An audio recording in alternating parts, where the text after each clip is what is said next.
আমাকে ধরিত্রীকে সব বাজে কথা বলা যায়, তাই না?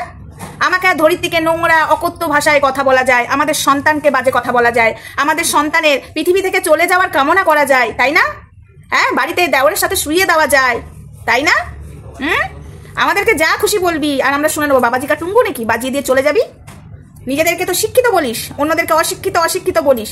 তা নিজেদেরকে শিক্ষিত প্রমাণ কোথায় করাতে পারলি? তোরা তো সব থেকে বড় অশিক্ষিতর কাজ তোরাই করিস, তোরা সব থেকে বড় অশিক্ষিতর পরিচয় দিস। আজকে এই সোশ্যাল মিডিয়াতে যেভাবে নোংরামো করা হয়েছে আমাদের ভারতের মহিলা মানে সঞ্জয়ের বউকে নিয়ে, যেভাবে কাটাছেড়া করা হয়েছে, সেখানে যে হাততালি দিয়েছিস। ভারতে আছিস কিন্তু ভারতের নাগরিক হয়ে, ভারতের মতো কাজ না, মানে নাগরিক হয়ে কোনো কাজ না দেখিয়ে যারা আমাদের দেশটাকে ধ্বংস করার জন্য উঠে পড়ে লেগেছিল তাদের সাথে হাত মিলিয়েছিস। প্লাস আমাদের ভারতের নারীকে নোংরা অকথ্য ভাষায় দিদি ভাইকে, তারপরে সঞ্জয়ের বউকে, সঞ্জয় ভিডিও শুতে আমার এগেনস্টে হতেই পারে, আমি ওর এগেনস্টে হতে পারি, সেটা আলাদা ব্যাপার। কিন্তু এই নয় যে তার বউকে কাটাছেড়া করবে, অন্য দেশ থেকে বসে বসে সেটাকে সাপোর্ট করবো, হারগিজ করবো না, কখনো করবো না। আমাদের ভারতের মহিলারা নোংরামো করলে আমরা প্রতিবাদ করি, কিন্তু আমরা এই নয় নিজের দেশের মেয়েরা নোংরামো করে সেখানে প্রতিবাদ করার ক্ষমতা নেই, নিজের দেশের মেয়েদেরকে যাচ্ছে তাই করে মেরেছে সেই সময় প্রতিবাদ করার ক্ষমতা নেই। শুধু ভারতের মানুষদেরকে নিয়ে, ভারতের মহিলাদেরকে নিয়ে পড়ে থাকে যে ছেলে, তাকে তোরা সাপোর্ট করিস। আজ কানতে বসেছিস, আজ কেস করে নিয়ে খুব মাথায় উঠেছিস। 6 মাসের ঘটনা কেন এখন হচ্ছে? কেন হবে না বলতো? আমাকে আর ধরিত্রীকে নিয়ে যা তোরা করেছিস তোর পেছনে এবং এই ঝুনো নারকেলের পেছনে বা 49-এর পেছনে আমরা আগে লাগতে যাইনি, হারগিজ লাগতে যাইনি। তোরা আমাদের পেছনে লাগতে এসেছিলিস। তোরা এবং ধরিত্রীর ছেলেকে নিয়ে যেভাবে বাজে অকথ্য ভাষায় কথা বলা হয়েছে, বলেছিলাম না এর সাজা তোরা পাবি আর দেখিয়ে ছাড়বো। আজকে খুব গায়ে লেগেছে, তাই না? এখন আমারটা বাকি আছে, দাঁড়া। হাই ফ্রেন্ডস, সোমা ওয়ার্ল্ডে তোমাদেরকে অনেক অনেক স্বাগত আর অনেক অনেক ভালোবাসা। চলে এসেছি আবার একটা ভিডিও নিয়ে তোমাদের সামনে। দেখো, ন্যায্য কথা বলতে আমি ভাই ছাড়ি না, তাতে আমার সাথে কারোর হলো আর না হলো আমার ঘন্টা ফারাক পড়ে। আজকে আমাদের ভারতে থেকে এসব মহিলাগুলো ওই দেশের জানোয়ারের কমিউনিটিতে ঝুলেছে, আর জানোয়ারটা আমাদের ভারতের নারীকে জঘন্যতম করে নোংরা একদম তার ভিডিও ক্লিপ নিয়ে অনেক কিছু করেছে। এবং তোমরা দেখেছো সঞ্জয়ের বউকে নিয়ে এবং আমাদের দিদিভাইকে নিয়েও করেছে, সেখানে এরা সাপোর্ট করেছে। এবং যে সময় বাজে বাজে কথা বলে ভিডিও নামাচ্ছিল, ঠিক আছে, বাজে বাজে কথা বলে ওই দেশদ্রোহীর, তখন দেশদ্রোহীকে পাত্তা দিচ্ছিল না, তাও সেই লেভেলের আমাকে ধরিত্রীকে আর দিদিভাইকে নিয়ে সেই লেভেলের ভিডিও নামাচ্ছিল। কি গলাবাজি, কেস কর, আমি ভয় পাই না। আজ কেন ভয় পাচ্ছিস? আজ কেন কানতে বসেছিস? হ্যাঁ, এখনো অনেক বাকি আছে, জর্জরিত করে দেবো, ঠিক আছে, জর্জরিত করে দেবো। আমাদেরকে নিয়ে কাটাছেড়া করবি, আমাদেরকে বাজে ভাষা বলবি, আমাদের দেওয়ার ভাষণের সাথে শুয়ে দিবি। হ্যাঁ, ধরিত্রীকে অনেক কাটাছেড়া করেছিস, আর যার হয়ে লাফালাফি করছিলিস সে তো ধরিত্রীকে মৃত্যুর মুখে ঠেলে দিয়েছিল সেই সময়, সেই পরিস্থিতি। হ্যাঁ, সঞ্জয়ও জানে, সঞ্জয় তখন সেই পরিস্থিতিতে ছিল, মিথ্যা কথা বলবো না তো, কারণ সেই পরিস্থিতিতে সঞ্জয় ছিল, ঠিক আছে। কিন্তু সঞ্জয় একটা ভুল করেছে, ওই জিনিসগুলো পাবলিক করে, যেটা কিনা মুখে বলছিল, ঠিক আছে, পাবলিক মানে ওই জিনিসগুলো পোস্ট না করাই দরকার ছিল। তো যাই হোক, সেই বিষয়টা হয়ে গেছে, আমি ছেড়ে দিচ্ছি। কিন্তু যার হয়ে লাফালাফি করছিলিস না, সে হলো একটা খুনি, ঠিক আছে। আর প্রচন্ড লাফালাফি করছিলিস, ভাবিসনি না এবার হারে হারে টের পাবি। কেস দে, আমি ভয় পাই না, কেস দে। আমাকে বলেছিলিস না, এই সাদা বেরি তুই চুপ কর, অশিক্ষিত মূর্খ, তুই বড় বড় কথা বলতে আসিস না, চশমার ফাঁক দিয়ে গোল করে বলছিলিস না তুই 63 বুড়ি আর ঝুনো নারকেল। আজ কি হয়েছে? আজ আরো বাকি আছে, আমারটা এখনো বাকি আছে, দাঁড়া। এখনো এই কদিনেই বুঝতে পারবি, একটু ওয়েট কর। সবটা বলেছি না যে তোদের ব্যবস্থা করেই ছাড়বো। আমরা অশিক্ষিত, তোরা শিক্ষিত, তা শিক্ষিতদের এই অবস্থা কেন? অবস্থা কেন রে? ধরিত্রীকে আর সোমাকে বাবাজি টুঙ্গু বাজিয়ে চলে যাবি, তাই না? ধরিত্রী সোমা না চাটতে যায় না কোথাও, বুঝেছিস? ধরিত্রী সোমা একটা মেয়ের সংসার জোড়া লাগাবার জন্য এক হয়েছিল, আদার্স ভাই কিচ্ছু নয়।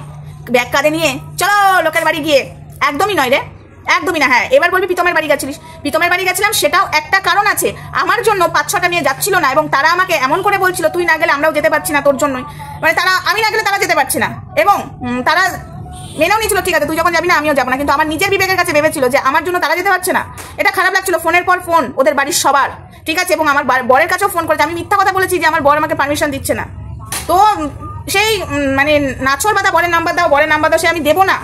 তারপরেও সেই নাছর বাদার মতো কাকিমা দিব্যি দিয়ে, ওর মা, ছেলেটার মা দিব্যি দিয়ে সেই ফোন টোন করিয়ে তারপরে গিয়ে আমি গেছি, ঠিক আছে। তাও নিজের চ্যানেল দাঁড় করাতে না, নিজের চ্যানেল মনিটাইজেশন অন করে, আমার তখন 2000 সাবস্ক্রাইব কমপ্লিট করে চ্যানেল মনিটাইজেশন করে গেছি। কেউ বলতে পারবে না কারোর বাড়িতে যে চ্যানেল মনিটাইজেশন করেছি।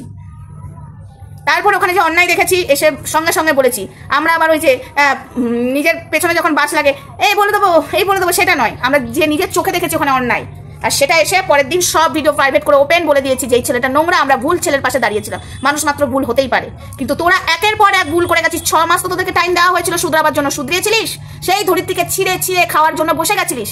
হ্যাঁ, নোংরা বাজে ভাষায় নাম দিয়ে কথা বলছিলিস। হ্যাঁ, এখন বুঝতে পারছিস তো? কেস দে, তো কেস খেয়েছিস তো কি আছে, কেস খেয়েছিস কি আছে, আরো খাবি, আরো বাকি আছে, অনেক বাকি আছে। তো দেখ, আমরা একটা সুযোগ সবাইকেই দিই, সেই সুযোগটা তোদেরকেও দেওয়া হয়েছিল, ধরিত্রীর ক্ষেত্রেও সেই সুযোগ, দিদিভাইয়ের ক্ষেত্রেও সেই সুযোগ তোরা পেয়েছিলিস, কিন্তু সেই সুযোগটা আমি কালকেও বলেছি, আমি আজকেও বলছি, সদ্ব্যবহার করিসনি। সেই সুযোগটার অসৎ ব্যবহার করে প্রত্যেকটা দিন আমাদেরকে বাজে বাজে কথা বলে, ধরিত্রীকে বাজে বাজে কথা বলে তুই গেছিস। আবার বলছিস আমি ক্ষমা চেয়ে নিয়েছি। এটা ক্ষমা চাওয়ার পরে আবার বসতে হয় না?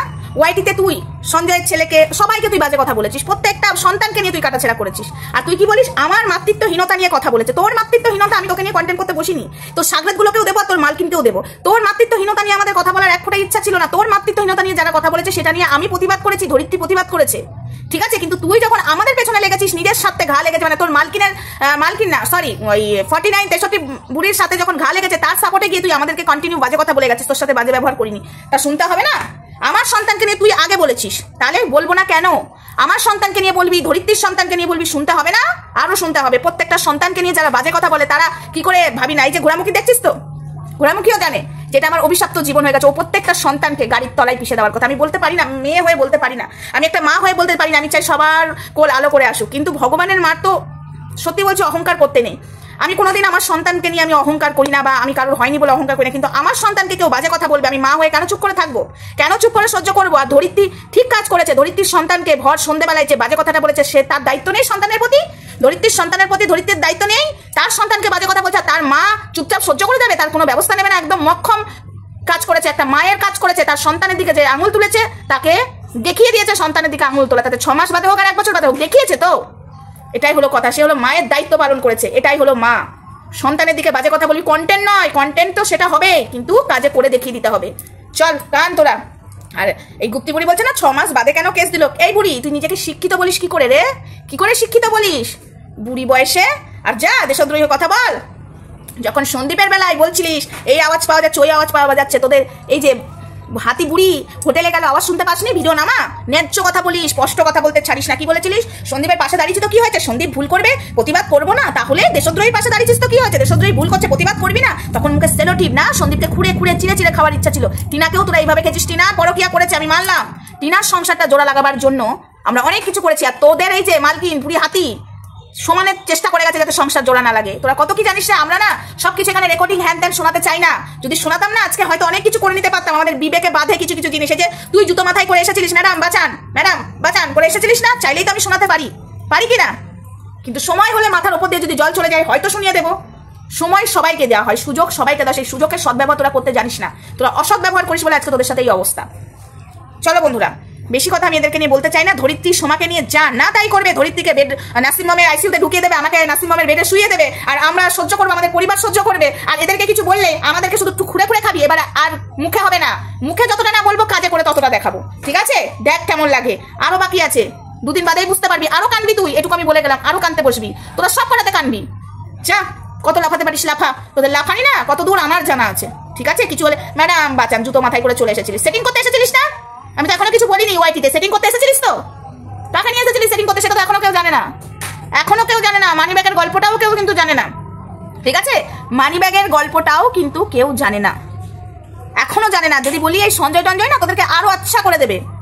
আমি আর ধরিত্রী না কিছু রেখে কথা বলতে পারি, এই জন্যই তোরা বেঁচে গেছিস। মানি ব্যাগের গল্প আর এই যে সেটিং এর, এই যে একটু মনে কর কি সেটিং করতে এসেছিলিস, একটু মনে কর। পারলি না, বলেছি না?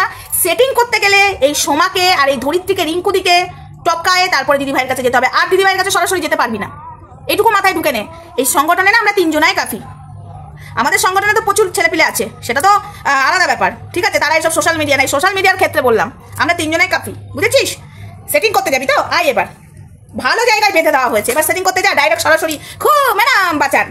এবার আয়, এখনো পাবলিককে বলিনি এই কথাটা, বলবো সময় হলে বলবো। বন্ধুরা জানতে পারবে একটা খবর, আমি রেখে দিয়েছি সযত্নে। কিরে সেটিং আর সেটিং ডেটিং হবে না। ক্যামেরার সামনে নিজেদেরকে খুব কিছু মনে করিস, সামনে দেখাচ্ছিস দেশদ্রোহিকার, পেছনে সেটিং করতে যাচ্ছিস।